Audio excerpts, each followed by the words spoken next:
Menjelang akhir waktu kegiatan razia Patuh Musi 2024, Satlantas Polrestabes Palembang bersama Jasara Harja Dishub Bapenda kembali melakukan giat razia gabungan di Jalan Ahmad Yani, tepatnya di depan kantor PJR Polda Sumsel, Kecamatan Seberang Ulu 2, Palembang. Kegiatan yang dilaksanakan itu mulai pukul 10 waktu Indonesia bagian Barat hingga 11 waktu Indonesia bagian Barat.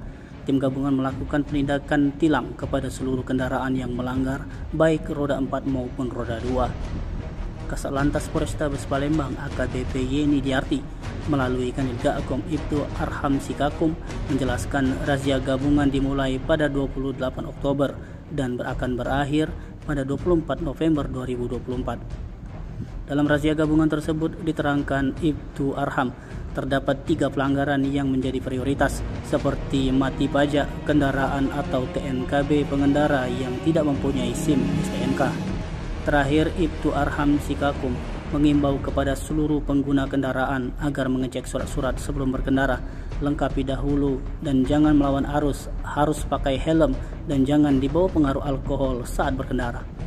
Kegiatan 21 lintas setelah di Jalan Ahmad Yani depan kantor PJR. Hari ini targetnya apa aja, Pak? Baik roda 2 maupun roda 4 maupun jenis truk. Sejauh ini penilaian terhadap apa aja? Pelanggaran yang tidak menggunakan TNKB, tanpa helm, melawan arus, dan kendaraan yang pajak sudah mati maupun unsur apa aja, Pak, yang terlibat?